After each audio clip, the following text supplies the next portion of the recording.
More and more people are installing a wood-burning stove to create a cosy ambience. But they're also powerful enough to heat an entire house.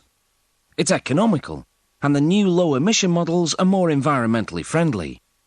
How it's made brings you a story to make you feel warm inside. Every wood stove has a fire baffle, a stainless steel barrier above the burning wood that shields the top from the intense heat. The baffle also slows down the smoke exiting the chimney, which reduces the upward draft that the rising heat creates. Production begins with large steel sheets that are 8 millimeters thick. A computer-guided laser cuts out pieces that workers will shape into the various parts of the stove. The laser slices through the metal quickly and with extreme precision. And because it cuts with intense light rather than punching force, the pieces have neat, smooth edges. Workers use a strong magnet to lift and transfer the pieces to the next production area. The largest piece becomes the surround, the part that forms the sides and back of the wood stove. Workers use a machine called a press brake to shape it. A computer guides this large hydraulic press to bend the flat steel in exactly the right spots.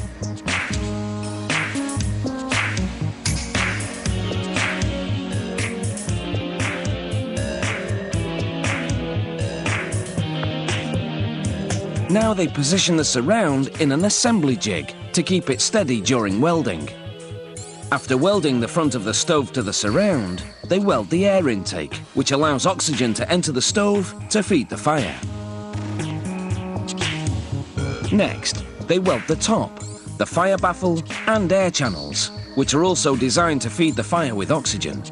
The quality of welding in a wood stove is critical because the joints have to be able to withstand extreme heat.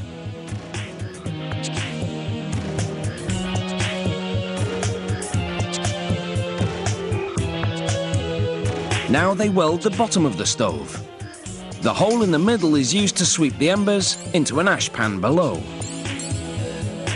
A flue collar is welded, a steel ring that attaches the stove to the flue pipe leading to the chimney.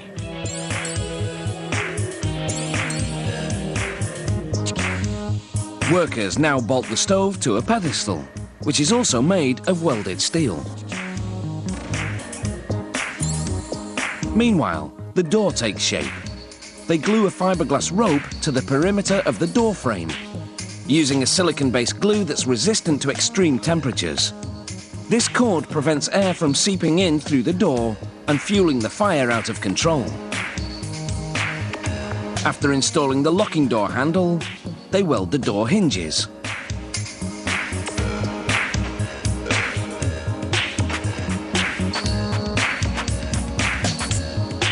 The stove's interior or combustion chamber is where the wood burns. It's lined with bricks to protect the walls from warping in the intense heat. Bricks do deteriorate over time, but it's easy to replace them. The last steel part to be installed is the cap for the ash pan. Now, an automated conveyor transfers the stove to the paint station, where a robotic arm sprays on a coat of heat-resistant paint.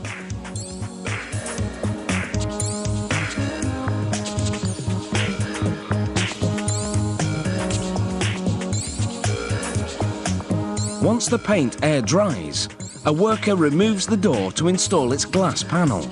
This isn't your run-of-the-mill window glass.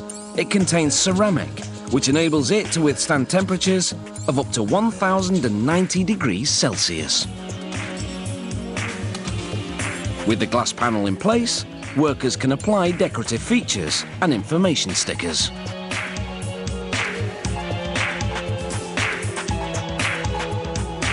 Then they put the door back on and lock it shut.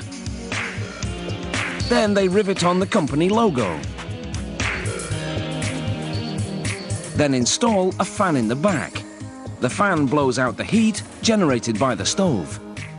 When the wood-burning stove leaves the factory, its coat of paint is dry, but not yet cured. The heat cures it when you fire up your stove for the first time. And now, it's time to sit back, put your feet up, and enjoy.